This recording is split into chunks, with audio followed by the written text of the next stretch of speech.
بسم اللہ الرحمن الرحیم۔ السلام علیکم ورحمۃ اللہ وبرکاتہ۔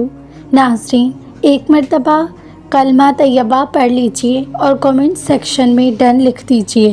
سورہ ضحیٰ میں اللہ پاک فرماتے ہیں کہ نہ تو تیرے رب نے تجھے چھوڑا ہے اور نہ بیزار ہو گیا ہے، یعنی اللہ ہی تمہارا پہلا سہارا تھا اور اللہ ہی تمہارا آخری سہارا ہے۔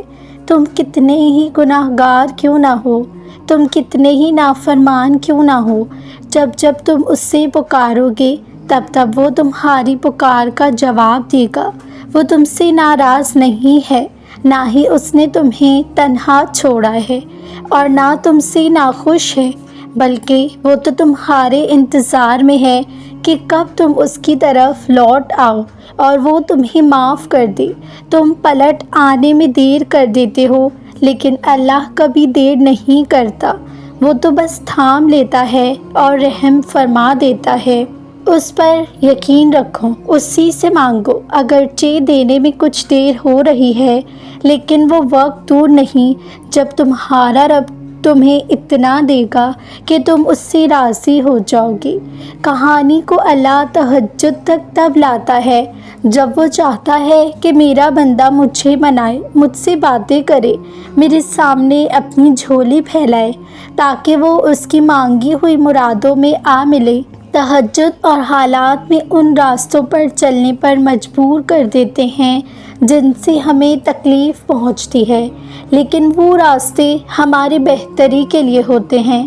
وقت بھی بدلتا ہے اور نصیب بھی، لوگ بھی بدلتے ہیں اور حالات بھی، جیسے اللہ آسمان پہ تاریکی کے رنگ ہمیشہ نہیں رکھتا اور اس آسمان کو دن کے رنگ برنگے اجالوں سے بھر دیتا ہے، ویسے ہی وہ ہچکیوں کو مسکراہٹوں میں بدل دیتا ہے۔ اور اگر وہ آپ کو تہجد تک لے آیا ہے تو سمجھ لیجئے کہ اب صلح کا وقت ہے، اب قبولیت کا وقت ہے، اب ان تمام کہانیوں کے مکمل ہونے کا وقت ہے جن کا مکمل ہونا آپ کی نظر میں ناممکن ہے۔ جو محبتوں کا بادشاہ ہے وہ کیسے آپ کی محبت نامکمل رہنے دے گا؟ وہ سن لے گا اور اختتام میں وہ سب عطا کر کے اس مایوس دل کو شرمسار کر دے گا۔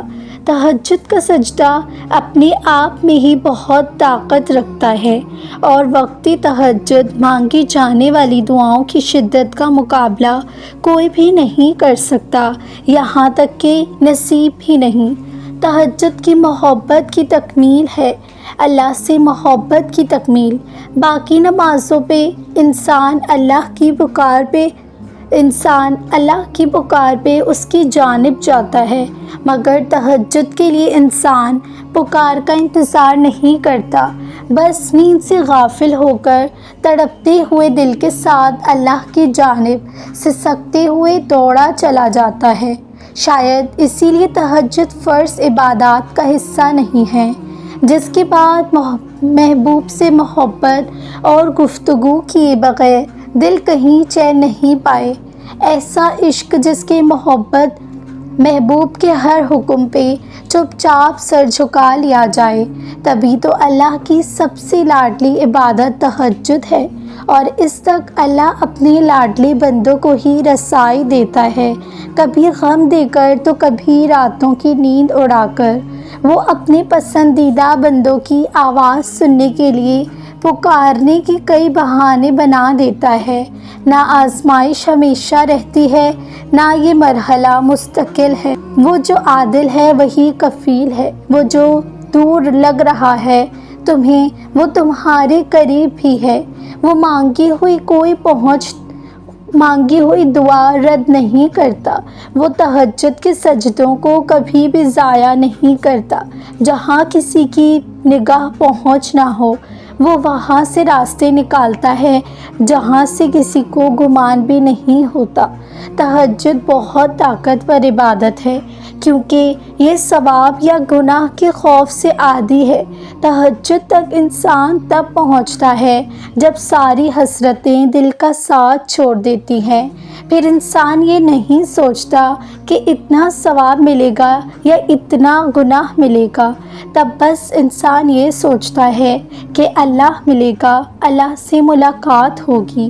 پھر تہجد کا پہلا سجدہ آخری سجدے کی طرح کیا جاتا ہے، جیسے ابھی جان نکل جائے گی، جیسے ابھی اللہ کی محبت سے دل پھٹ جائے گا، بس پھر ہم ہوتے ہیں اور اللہ ہوتا ہے، پھر وہ سب مکمل ہو جاتا ہے جو ادھورا رہ گیا ہو۔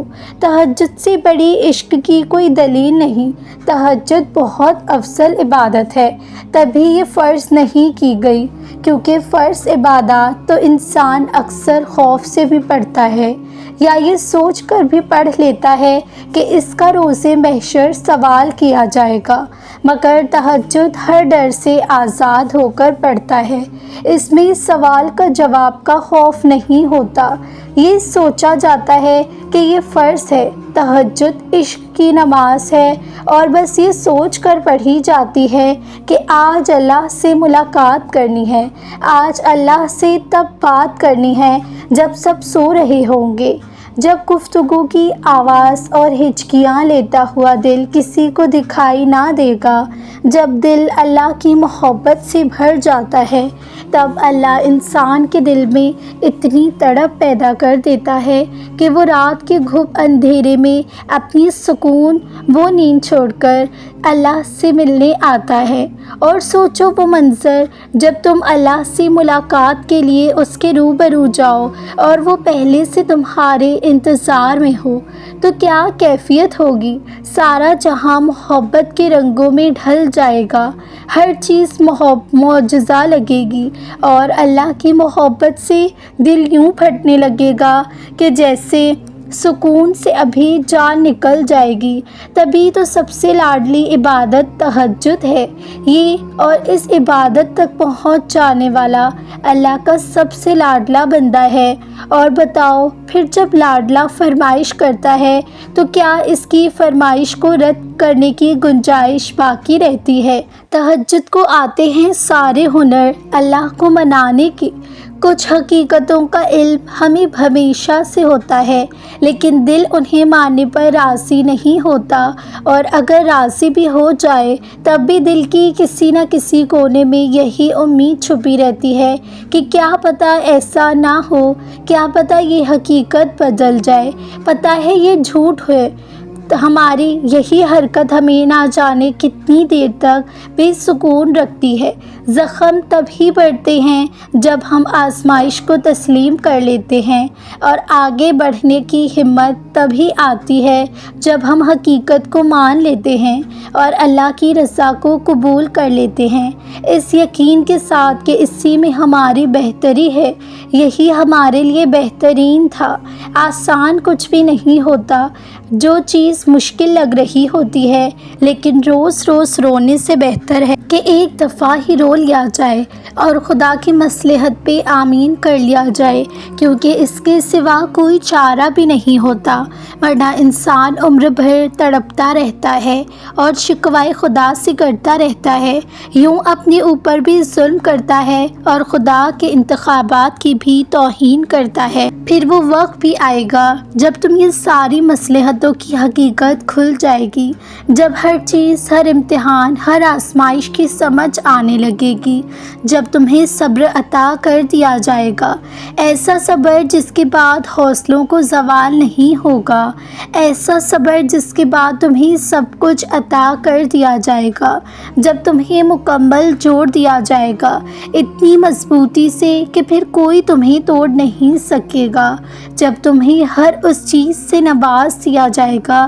جس کی تم نے چاہت کی تھی، جس کی طرف سے تم نے راتوں کو اٹھ اٹھ کر اللہ کو پکارا تھا، جب تمہیں ہر اس آنسو کا صلہ دگنا کرنے کے لیے دیا گیا تھا جو تم نے مسکراہٹ کے پیچھے چھپا لیے تھے۔ ابھی نہ صحیح، مگر ایک دن تمہیں سب